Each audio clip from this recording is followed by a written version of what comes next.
الرحيم نحمده ونصلي ونسلم على رسوله الكريم اما بعد.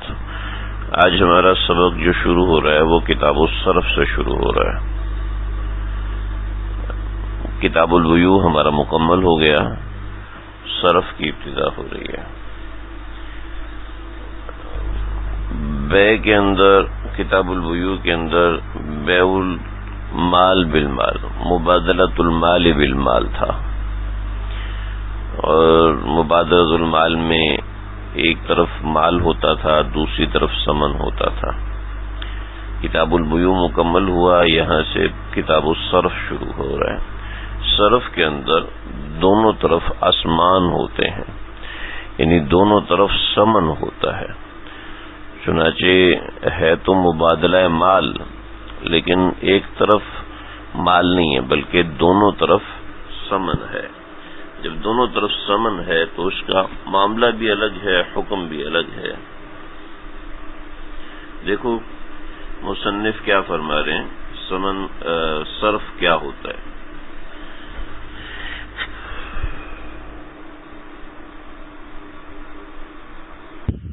تو مصنف جو فرما رہے ہیں بیع صرف کے بارے میں، وہ یہ ہے کہ ہوا بیع بعض الاسمان ببعض، یعنی بعض اسمان کی بیع، ثمن کی بیع ثمن سے جب کی جائے گی تو اس وقت وہ بیع کیسے ہوگی.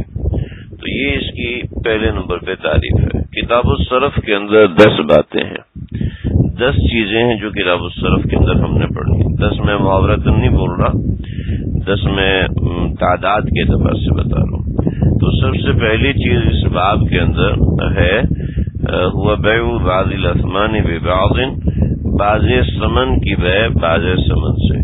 یعنی ایک طرف درہم ہے تو دوسری طرف بھی درہم ہے، ایک طرف روپیہ ہے تو دوسری طرف بھی روپیہ ہے، ایک طرف سونا ہے اور تو دوسری طرف بھی سونا ہے، ایک طرف چاندی ہے تو دوسری طرف بھی چاندی ہے.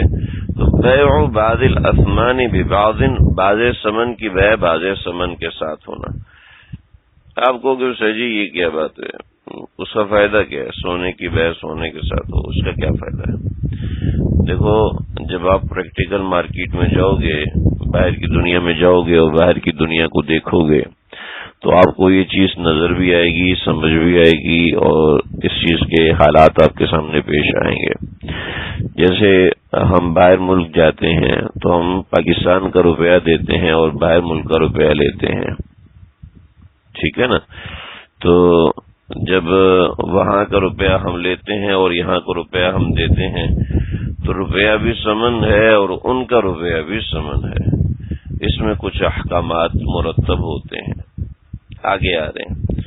آپ سنار کے پاس جاتے ہیں اور اس کو کہتے ہیں پیسے لے لو اور زیور بنا کے دے دو. اب جو سونا وہ دے رہا ہے وہ بھی ثمن ہے اور جو پیسے آپ دے رہے ہیں وہ بھی ثمن ہے. سنار کے پاس آپ جاتے ہیں اور جا کر آپ اس کو 3 تولہ سونا دیتے ہیں اور کہتے ہیں جی اس سے زیور بنا کے دو. وہ اس میں سے 3 تولے کا زیور بنا کے آپ کے حوالے کرتا ہے. اب اس کی مزدوری جائز ہے یا جائز نہیں ہے، اس طرح کے مسائل ہیں، اس نوعیت کی باتیں ہیں.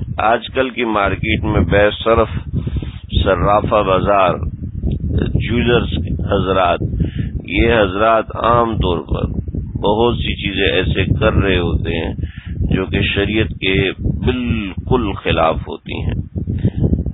میں نے اس میں مقالہ لکھا ہے زیورات کے مسائل کے حوالے سے، اس میں بہت سی چیزیں ہیں.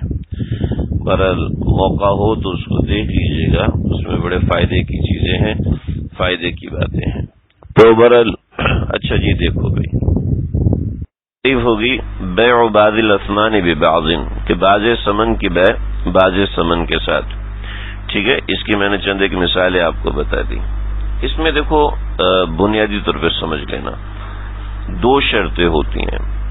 پہلی شرط دیکھو جب جنس ایک ہے، یعنی دونوں ایک ہی جنس کی چیزیں ہیں، ایک طرف سونا ہے دوسری طرف بھی سونا ہے، ایک طرف چاندی ہے دوسری طرف بھی چاندی ہے، یعنی سونے کو سونے کے عوض میں دے رہے ہیں، چاندی کو چاندی کے عوض میں دے رہے ہیں. تو یہ اگر معاملہ ہے تو فلو تجانسا، اگر دونوں ایک ہی جنس کی چیزیں ہیں تو شرط التماثل والتقابض، پہلی شرط یہ ہے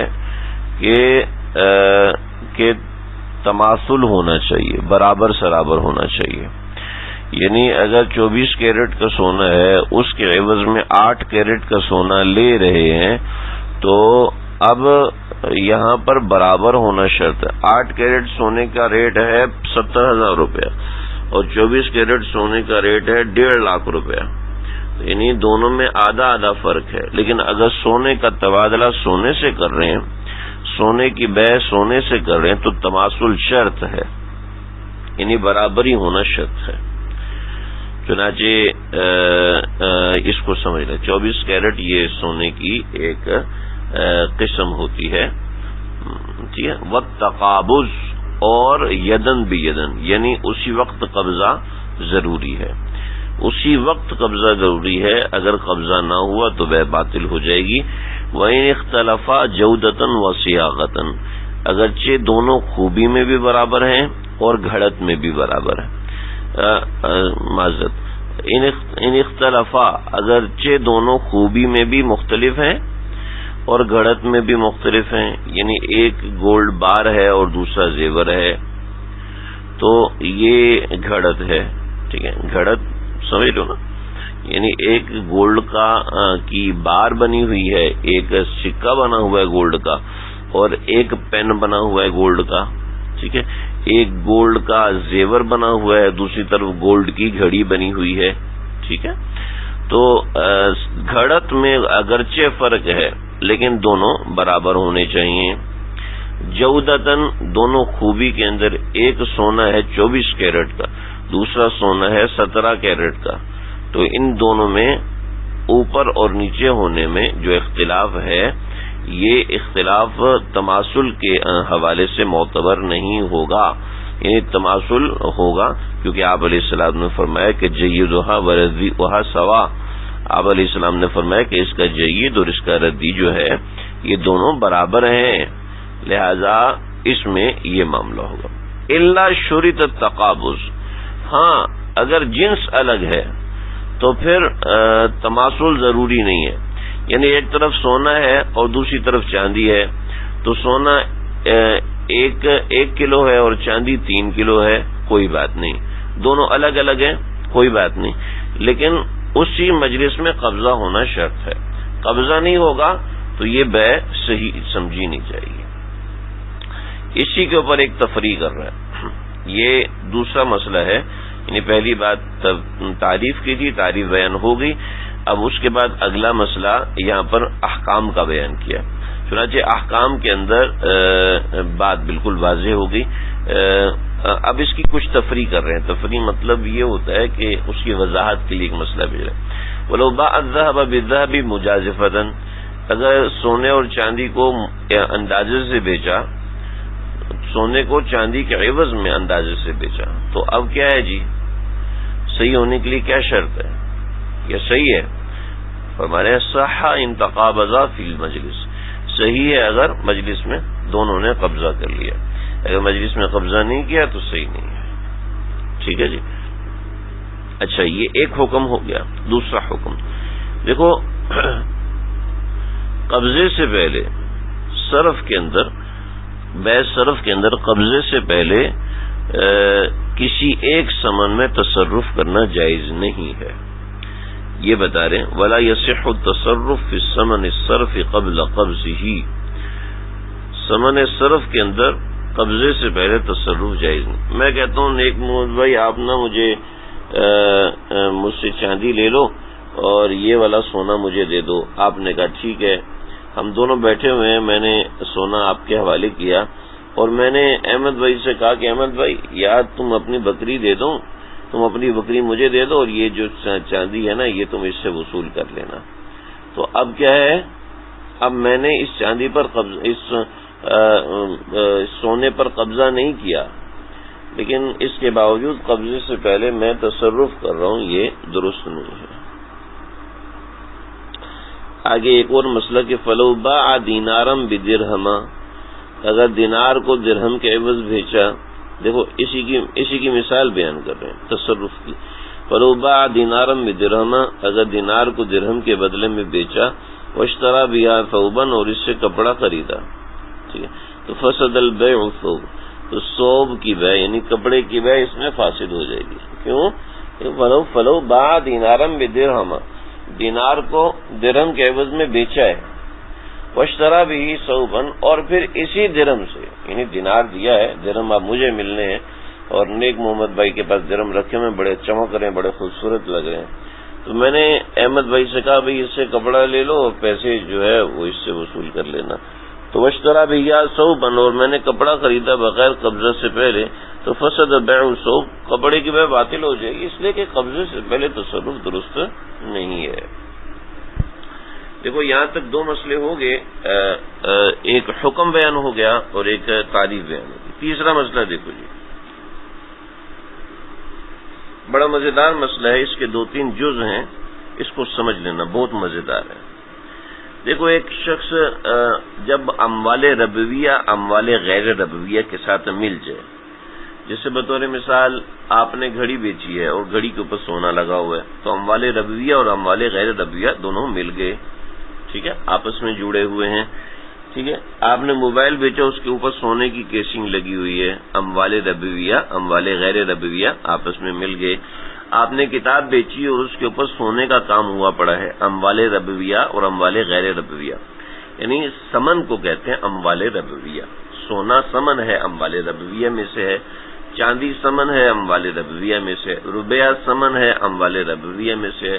تو اموال ربویہ جب اموال غیر ربویہ کے ساتھ مل جائیں تو اس صورت میں کچھ احکامات، دیکھو اموال ربویہ اموال غیر ربویہ کے ساتھ مل گئے اور نقد اور یدن بھی یدن مسئلہ ہو گیا تو کوئی مسئلہ نہیں ہے، ٹھیک ہے. لیکن یہاں تھوڑے سے مختلف مسئلے ہیں تاکہ بات مشکل بات آسانی سے سمجھ میں آ جائے، آسان بات تو سمجھ میں آ ہی جاتی ہے، ٹھیک ہے نا. تو اس لیے آسان چیزوں کا مسئلہ ذکر نہیں کیا کہ آسان چیز تو ہر بندے کو سمجھ میں آتی ہے، سینس ہوتا ہے، آپ قدوری میں پڑھ چکے ہیں، ٹھیک ہے، اور آگے آپ ہدایہ میں بھی پڑھیں گے بہت سی باتیں ہیں. لیکن قدوری میں سارے مختلف تفرعات ایک ہی مسئلے کے تحت، ایک ہی اصول کے تحت 10 قسم کے مسئلے بتا دیتے ہیں. لیکن یہاں پر اصول کے تحت جو مشکل اور اہم مسئلہ ہوتا ہے جس میں اختلاف ہو سکتا ہے اس کو بتایا جاتا ہے.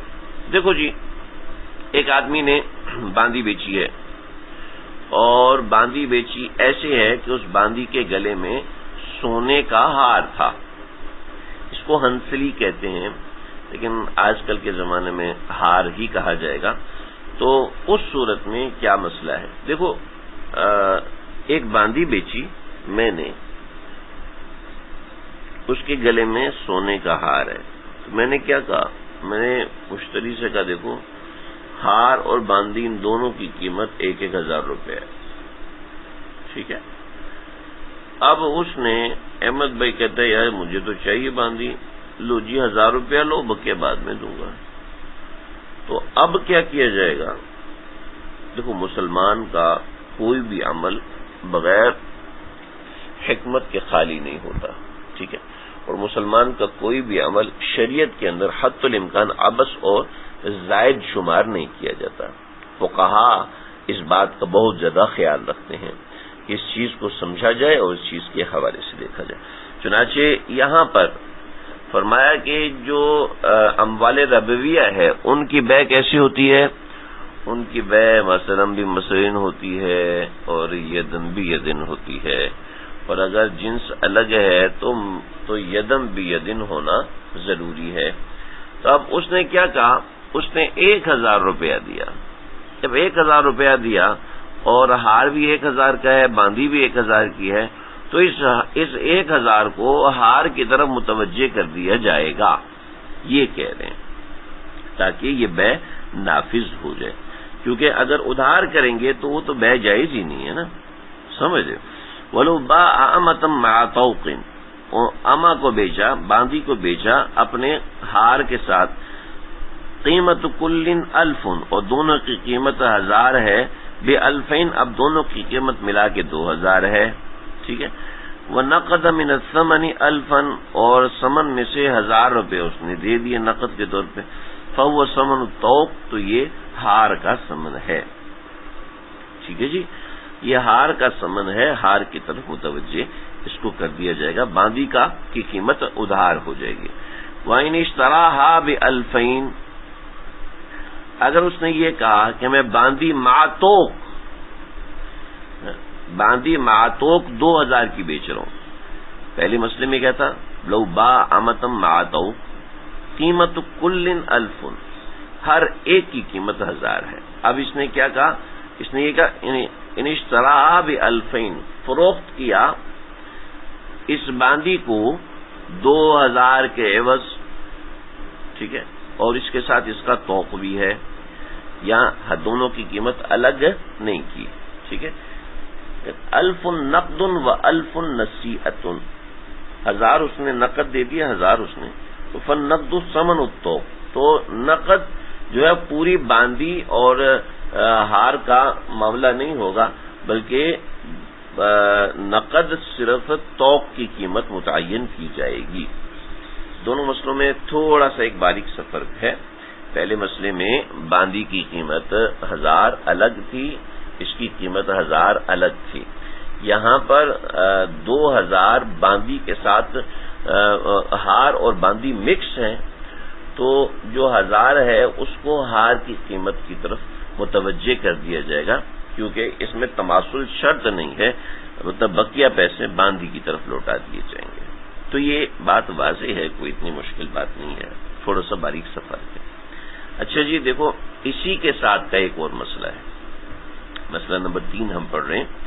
اسی کے ساتھ کا ایک مسئلہ اور ہے، اور وہ مسئلہ اس طریقے سے ہے کہ یہ باندی اور توق تو الگ ہو سکتے نا، باندی ہار اتارتی رہتی ہے، روزانہ ہار اتارتی ہے، روزانہ پہنتی ہے، اپنے آپ کو نہاتے وقت اتارتی ہے، وغیرہ وغیرہ، صاف ستھرا رکھنے کے لیے یہ سارے کام کرتی ہے۔ لیکن کوئی ایسی چیز ہے جو کہ کسی بے جان چیز کے ساتھ جڑی ہوئی ہے، جیسے گھڑی کے اوپر سونے کا پانی چڑھا ہوا ہے، ہاں، یا گھڑی کا آپ کی گاڑی ہے اس کا پیڈل جو ہے وہ سونے کا لگا ہوا ہے، تو وغیرہ وغیرہ وغیرہ۔ آپ کا لیپ ٹاپ ہے، اس کے اندر پروسیسر سونے کا ہوتا ہے، اس طریقے سے بے شمار چیزیں۔ تو ایسے ہی ایک مسئلہ، وَإِن بَاعَ سَيْفًا، بیچی تلوار، حِلْيَتُهُ 50، اور اس کا جو دستی ہے پکڑنے کی وہ حلیہ ہے، یعنی سونے کی بنی ہوئی ہے، ٹھیک ہے، 50 درہم کا سونا، ب100، یہ 100 روپے کے عوض میں تلوار بیچی ہے، وہ نقد 50، پیچھے والا مسئلہ ہے جس سے 50 اس نے نقد دیے، فهو حصتها، تو یہ حصہ اس سونے والی دستی کا ہوگا، وَإِن لَّمْ يُبَيِّن، اگرچہ اس نے بیان کیا ہے یا نہیں کیا، او قال، یا اس نے یہ کہہ دیا، من ثمنہما، یہ تلوار اور یہ دستے دونوں کا ثمن ہے، تو ولو افترقا بلا قبض، اگر دونوں بغیر قبضہ کے الگ الگ ہو گئے، صح فی السیف، اس صورت کے اندر دیکھو 2 مسئلے ہیں۔ پہلا مسئلہ ختم ہو گیا کہ اگر اس نے نقد دے دیے پیسے 50 روپے اور بقیہ پیسے اس نے ادھار رکھے ہیں، تو نقد کی صورت میں یہ پیسے تلوار کی وہ سونے کی حمائل، جو سونا اس کے اوپر جڑا ہوا ہے، اس کی طرف متوجہ ہوگا۔ لیکن اب اگر دونوں نے الگ الگ قبضہ نہیں کیا، اس صورت میں مسئلہ الگ ہے۔ وہ مسئلہ یہ ہے کہ اب جو پیسے ہیں وہ تلوار کی طرف متوجہ ہو جائیں گے، سونے کو اس تلوار سے الگ کر لیا جائے گا، اور اگر سونا اس تلوار سے الگ ہونا متعذر ہے، ممکن نہیں ہے، تو سونے میں بیع، تو مکمل تلوار میں بیع باطل ہو جائے گی۔ یہی ہے وَلَوِ افترقا بلا قبض، اس نے دونوں الگ الگ ہو گئے قبضے کے بغیر، صح فی السیف دونہا، سونے کی تلوار میں صحیح ہوگا، دونہا سونے میں ٹھیک نہیں ہوگا۔ ان تقلص بلا ضرر، اگر اس کو الگ کرنا بغیر نقصان کے ممکن ہو، بغیر نقصان کے الگ کیا جا سکے تو ٹھیک ہے، وَإِلَّا، اور اگر بغیر نقصان کے الگ کیا جانا ممکن نہیں ہے تو بطلا، تو دونوں میں بیع باطل ہو جائے گی۔ بات واضح ہے، سمجھ میں آ گئی ہوگی۔ اللہ اللہ اللہ اللہ اکبر کبیرہ۔ دیکھو جی، آگے جو مسئلہ ہے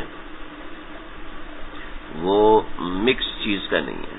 پہلے چیز مکس ہو رہی تھی سونے اور چاندی کے ساتھ، ٹھیک ہے۔ اب مکس چیز کا مسئلہ نہیں ہے، اب ایسی چیز کا مسئلہ ہے جو مکمل سونے یا چاندی کی بنی ہوئی ہے، ٹھیک ہے۔ اب اس کے بارے میں مسئلہ 3 قسم کے مسائل۔ یہ دیکھو جی، ایک میں برتن بنا رہا ہوں، ولو باع فضۃ، اگر بیچا اناء فضۃ چاندی کا برتن، ٹھیک، بڑا مزیدار مسئلہ ہے، اس کو سمجھو۔ وقبض بعض ثمنہ، اور اس کے بعض ثمن پہ قبضہ کر لیا، ایک برتن بھیجا 100 روپے کا اور 50 روپے پہ قبضہ کر لیا، وافترقا، اور دونوں الگ ہو گئے، ٹھیک ہے۔ قبض بعض ثمن اور دونوں الگ ہو گئے، برتن یہ لے گیا، پیسے وہ لے گیا، ٹھیک ہے، دونوں الگ، تو صح فیما قبض، تو پورے برتن میں جتنے پیسے دیے ہیں اتنے پہ قبضہ صحیح ہوگا، ٹھیک ہے نا، اتنے پہ قبضہ صحیح ہوگا، بقیہ پہ اس کا قبضہ معتبر نہیں ہوگا۔ وجہ اس کی کیا ہے؟ وجہ اس کی ہے کہ یدم بیدن ہونا بے صرف کی ایک ایسی شرط ہے جو اس سے کبھی الگ نہیں ہوتی، بے صرف سے کبھی الگ نہیں ہوتی، یدم بیدن کی شرط ہے، ٹھیک ہے نا۔ اب یدن بیدن کتنا ہوا جی؟ 50 روپے کا ہوا یدن بیدن، تو جب 50 روپے کا یہ، تو 50 روپے کے اوپر بے ہوگی، اور 50 روپے کا جو برتن ہے اس پہ بے نہیں ہوئی۔ اب جب بے نہیں ہوئی ہے تو پھر یہ والا جو برتن ہے یہ میرے اور مشتری کے درمیان مشترک ہو جائے گا، مشتری کو خیار نہیں دیا جائے گا، کیونکہ اس نے خود ہی پیسے پورے نہیں دیے، اس کا فالٹ ہے، لہذا اس کو خیار نہیں دیا جائے گا۔ بات واضح ہے؟ امید ہے بات سمجھ میں آ گئی ہوگی۔ یہی مسئلہ ہے، آگے چلو، یہ مسئلہ ہے کہ آدھے برتن پہ کے پیسے میں نے دے دیے، میں نے وصول کر لیے تھے، تو مشتری نے برتن پہ قبضہ کر لیا، تو وہ برتن میرے اور اس کے درمیان مشترک ہو گیا، لیکن کیا ہوا؟ وَإِنِ اسْتُحِقَّ بَعْضَ الْإِنَاءِ، آدھے برتن کے اندر کوئی اور بندہ مستحق نکل آیا، ٹھیک ہے۔ اب وہ برتن کے اوپر احمد بھائی پہنچ گئے، کہتے یار یہ برتن تو میرا تھا، تم نے اس کو بیچ دیا۔ تو اب نیک محمد بھائی نے جو برتن خریدا ہے مجھ سے، اب اس کا مزہ چکھے وہ اس طریقے سے کہ بقیہ حصہ مشتری وہ خرید لے، اخذ المشتری بقی ما بقیہ، مشتری بقیہ حصہ خرید بقسطی، جو اس کا حصہ باقی ہے، او ردہ، یا پھر اس بے کو ختم کر دے، اس لیے کہ برتن توڑ کر دینا تو ممکن نہیں ہے، اس سے نقصان ہوگا، اس سے نقصان ہوگا، توڑ کر دینا برتن کا ممکن نہیں ہے۔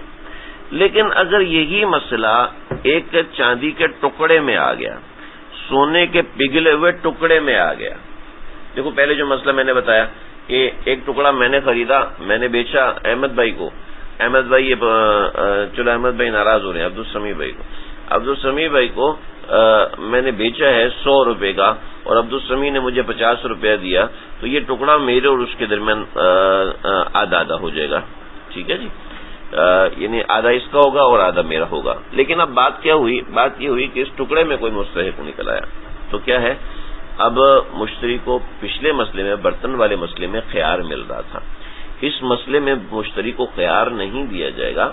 وجہ اس کی یہ ہے کہ برتن کو الگ کرنے سے اس کی منفعت ختم ہو جاتی ہے، لیکن چاندی کے سونے کے ٹکڑے کو توڑ کے تقسیم کرنے سے اس کی منفعت پر کوئی فرق نہیں پڑتا۔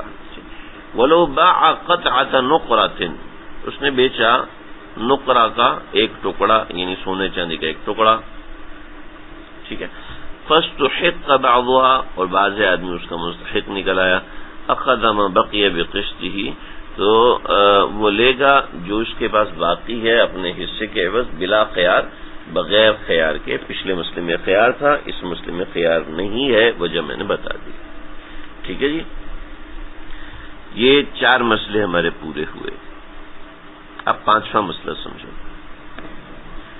بڑا مزیدار مسئلہ ہے، بہت ہی مزیدار مسئلہ ہے، یہ کان کو ادھر سے پکڑنے اور ادھر سے پکڑنے والا مسئلہ ہے۔ دیکھو بھائی، 2 درہم ہے اور 1 دینار ہے، 2 درہم 1 دینار، ٹھیک، اس کو بیچنا 1 درہم 2 دینار کے عوض میں. کیسے ہے جی؟ 1 درہم 2 دینار، 2 درہم 1 دینار آپس میں بیچو. امام صاحب فرماتے ہیں ٹھیک ہے. آگے دیکھو، 1 من گندم اور جو کو 2 من گندم اور جو کے عوض میں بیچنا کیسا ہے؟ امام صاحب فرماتے جائز ہے. اشکال ہوا کہ نہیں ہوا؟ اگر نہیں ہوا تو اپنی عقل پہ بیٹھ کے رو بھائی، پریشان ہو جاؤ، کیوں اشکال نہیں ہوا؟ 1 درہم کو اور 2 دینار کو، ٹھیک ہے، 2 درہم اور 1 دینار کے عوض میں بیچنا. اپنی کاپیوں پہ لکھو، 2 درہم بناؤ اور اس کے ساتھ 1 دینار بناؤ، یہ 3 ہو گئے. اب اس کے عوض میں 2 دینار بنائیں اور 1 درہم بنائیں، ٹھیک ہے، یا زیادہ بنا دو، 4 درہم اور 4 دینار بنا دو، ٹھیک ہے. تو اب اس کی بیع جائز ہے. امام صاحب فرماتے جائز ہے. وہ فرماتے ہیں کہ درہم دینار کی طرف متوجہ ہو جائے گا، دینار درہم کی طرف متوجہ ہو جائے گا.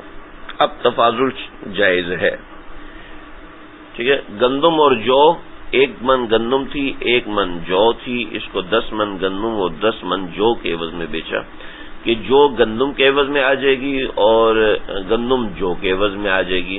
اور جب یہ ہو تو اس میں تفاضل جائز ہے، تقابض ہونا ضروری ہے. ٹھیک ہے جی.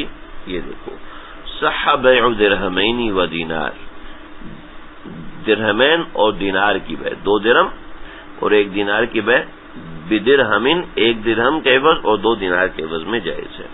وَقُرِّ بُرٍ، اور 1 کر گندم اور شعیر کی بیع، 1 کر گندم اور جو کی بیع، بضعف ما 2 من گندم اور 2 من جو. دیکھو کر جو ہوتا ہے نا، کر 60 کفیز کا ایک پیمانہ ہے اور 1 کفیز 12 سا کا ہوتا ہے. تو دیکھو 12 سا جو ہے وہ تقریباً بن جاتے ہیں 1260 کلو گرام، اور یہ بنتا ہے 31.5 من. کر کو یاد رکھنا، ہم یہاں پر بس چونکہ سمجھانا چاہ رہے ہیں تو اس لیے من کا لفظ بول دیتے ہیں، ورنہ کر اور من کا کوئی تعلق نہیں ہے. کر 1 کر گندم 31.5 من ہوتی ہے. 1 کر جیسے میں نے آپ کو پچھلی دفعہ بھی تصویر بنا کے دی، ایک ہمارے گاؤں میں بڑولا ہوتا ہے. اب آپ لوگوں کے علاقے میں کیا ہوتا ہے، گئی ہوتی ہے یا اس طرح کے کوئی الفاظ استعمال کیے جاتے ہیں. تو بہرحال تو اب یہ کہہ رہے ہیں کہ 1 من گندم اور جو کو 2 من گندم اور جو کے عوض میں بیچنا جائز ہے. وجہ اس کی ہے کہ گندم جو کے مقابلے میں آ جائے گی، جو گندم کے مقابلے میں. امام ظفر، ائمہ ثلاثہ اور دیگر حضرات فرماتے ہیں نہیں، یہ بیع جائز نہیں ہے. ہمارے نزدیک فی نفسی تو بیع میں ہیلا معلوم ہو کے جائز معلوم ہو رہا ہے، لیکن ہمارے ہاں بھی یہ انتہائی مکروہ عمل ہے کہ سود کھانے کا ایک ہیلا ہے، فقہا منع کرتے ہیں. اسی سے آگے ملتا ہوا مسئلہ ہے و11 درہمن، 11 درہم کو بعشرۃ درہم، بعشرۃ دراہم، 10 دراہم اور 1 دینار کے عوض میں یہ دینا جائز ہے. کیوں جی؟ 10 درہم 10 درہم کے عوض میں، 1 دینار 1 درہم کے عوض میں آ جائے گا، تو یہ جائز ہے. یہ ہمارا آج کا سبق یہاں تک ہے، اس کو ذہن میں رکھیے گا، سمجھ لیجیے گا. وصلی اللہ تعالی علی خیر خلقہ محمد وآلہ وصحبہ اجمعین برحمتہ یا ارحم الراحمین.